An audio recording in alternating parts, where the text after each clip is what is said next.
listening to Republic Broadcasting Network. Because you can handle the truth.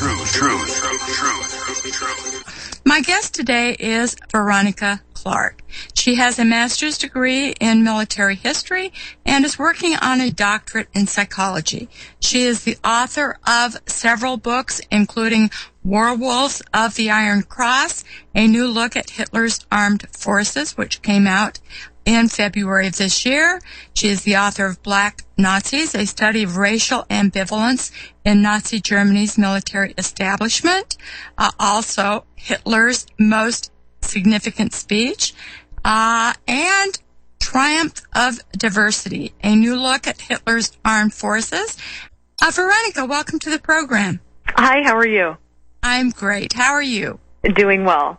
If we have a little bit of time to start before the first break, basically what I'm going to do is I'm going to finish a little bit up on the economy where we left off last time, and then we're going to do a little rebuttal to gold standardists.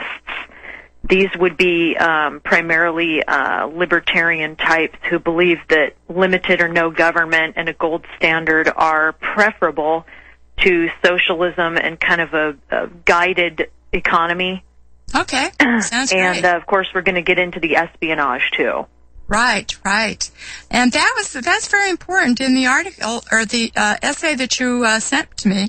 Mm-hmm. You said few people know much about the role of Soviet intelligence with regard to the defeat of Germany.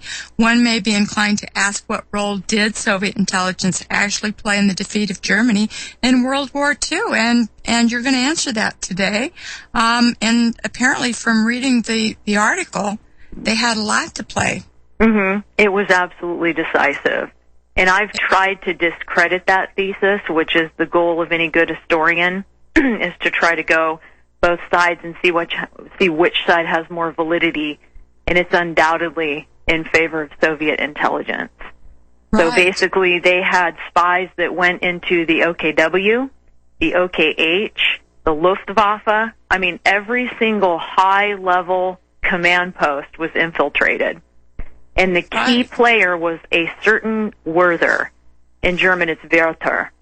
But we're going to look at who that might have been. Right. And that's very interesting because certainly Martin Bormann has been written about numerous times, but never like this. Where we left off last time, we were talking about the state helping the private sector with some necessary production in the sense that they guaranteed their profits. Right. Interestingly enough, in the book Handbook for Spies by Alexander Foote, an excellent book, he talks about how when he was in Moscow after his spying years were over, which he barely escaped, and that's another very interesting story we'll get into later, but he says that wasn't so in the USSR. This I didn't actually know, but things were so bad there and so inefficient that after the Lend-Lease ended, basically the USSR just crumbled. And I mean, stores were literally stratified where workers had to go to the lowest end stores and were living at just above starvation level. The only food they could attain was pickled cabbage. Then there was the middle stores for like actors and whatnot that had a little bit better stuff, but it was exorbitantly priced. And then there was the high-end stuff, stores where only party members could go. But he talks about how the industrialization in the USSR was absolutely tyrannical, and the state even mandated theater seats. So if anyone compares Nazi Germany's kind of intervention in economy and says that they eliminated the private sector and compares it to the USSR, they just really do not have any concept how bad it was there. And again, that book is Alexander Foote, Handbook for Spies. Highly recommended. And he talks about his days in Moscow there. But basically in the USSR, the state controlled everything, and I think that's the main thing that libertarians and anti-government people fear, and reasonably so. But the state in Nazi Germany's case went into production too. They did not eliminate the private sector, though, and this is a fallacy that a lot of people are operating under. It never went away. It's a concept called state capitalism, where the state and the private sector kind of conjointly run the country and work together. And Japan took this course after 1945. So if anyone wants to study state capitalism in depth, Japan would be a good place to start. The state in Germany's case went into iron ore production because it just wasn't profitable enough for a private enterprise to take on. And that was mainly the job of the Hermann Göring Reichswerke. That was Hermann Göring's own, enterprise. And, of course, that picked up a lot of the unemployed. State subsidies for worker dwellings and settlements were on extremely favorable loan terms. And basically what happened is, in Germany and the USSR, again, the corporations and industry had to provide worker housing. Here's what's interesting. In Germany, the state paid the subsidies and made up for any losses that might have incurred to push industrialists away from doing that or to have really shabby housing. In the USSR, not so. And again, this is from Foote. He said the housing was so bad, they actually cut off the hot water, and that did not exist, at least in Moscow when he was there in 1945, 46, 47. No hot water. The black market was the only place where you could go under a hot water head, fountainhead, and sort of take a shower, and it was out basically in the open. You had no privacy at all, and there were literally hundreds of people in line to get under this hot water. Oh, my goodness. It's horrendous. I really had no concept either until I read this book. The tenant housing was so bad and so shoddy and so not up to code. And the reason was the party said, look, you have to supply this. We don't care if it incurs a loss. And at the same time, the party was telling the industrialists in the USSR, you've got to make a profit or we're going to shoot you. So this wasn't a game. These people were scared for their lives. So they didn't have no hot water, shoddy housing, no heat. I mean, we're talking about in Moscow, no heat at all, right, for a reason. I mean, they feared for their lives. So what they did is they crammed as many tenants as they could possibly fit in this worker housing, and it was a nightmare, as one can imagine. Not so in Germany. Again, the state paid the subsidies, and they understood that was going to be a little bit of a loss. But the NSDAP figured that was worth it because they wanted to keep their workers happy and satisfied. As far as regulation of raw material consumption, there was something called quota fixing, and this was a new plan for German foreign trade. And they were trying not to be too strict on trade, but they had to start becoming more and more self-sufficient. And basically, this entailed better, more efficient production, but also new products such as Buna, which is synthetic rubber. So technical progress where the Germans could make up for, they even had synthetic fuel. They could make up for natural resources there. Mm-hmm.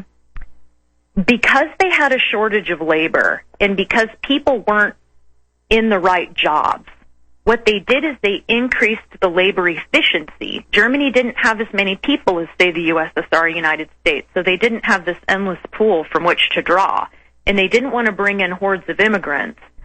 So what they did is they started matching people to the jobs.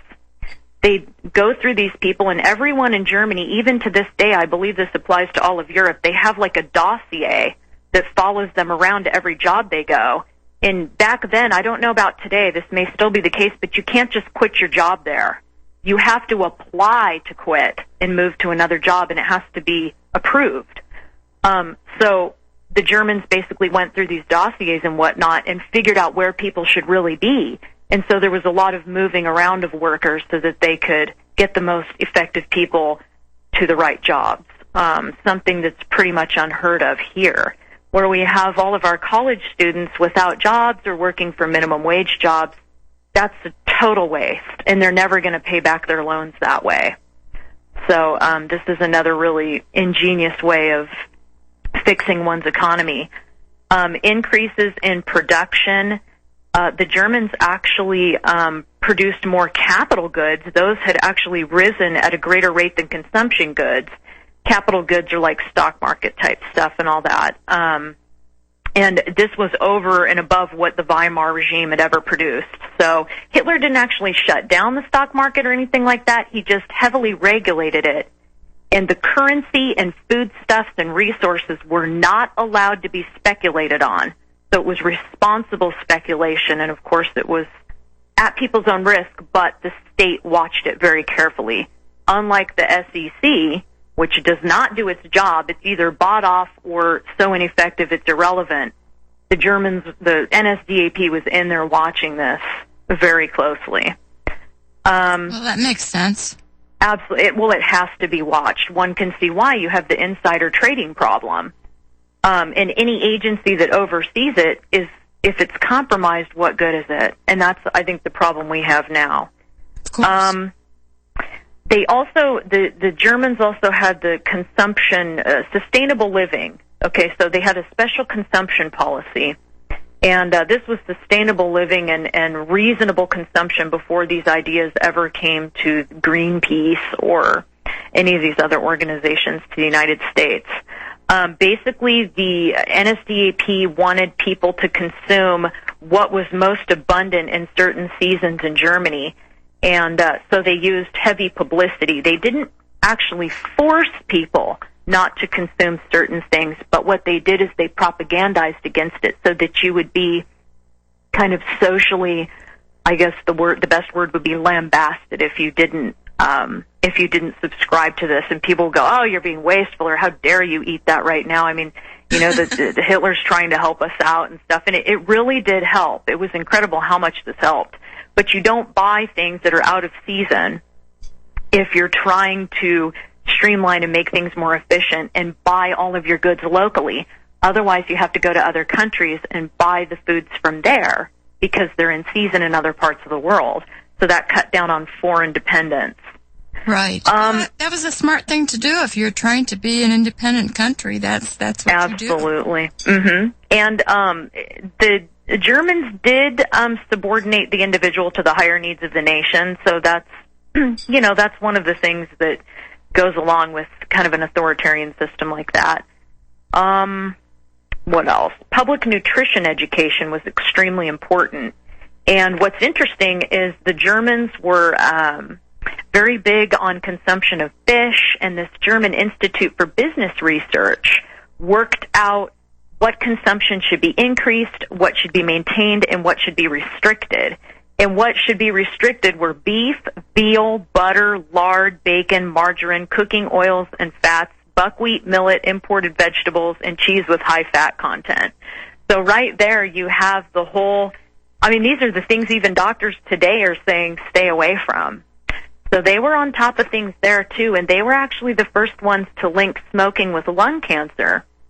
And also they were doing a lot of great research on cancer itself because Hitler had polyps on his vocal cords, and so he had to have those removed. But what's interesting is one of the reasons he was so into cancer research and supported it so much is because not only that happened to him, but his mother died from breast cancer. So that was just a Hitler thing. That was his personal vendetta against cancer.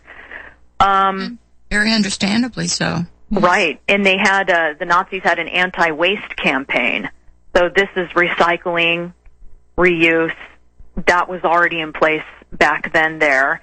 And they did this during education. Again, there was no coercion, or the Gestapo wasn't knocking on your door if you ate an artichoke out of season. That's just nonsense that kind of stuff happened. It was really heavy public enlightenment, which is basically propaganda.